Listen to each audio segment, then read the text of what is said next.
Hi everybody, and welcome to 3D survey tutorials.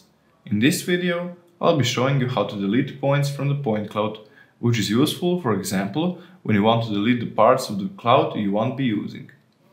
To delete points from point cloud, you go under Polygon Selection and click Select. Then you circle the area you want to delete with left mouse clicks, while confirming your decision with the right mouse click. In case you have circled too big of an area, you can always click Deselect and repeat the same process. You can also click Clear and just deselect everything.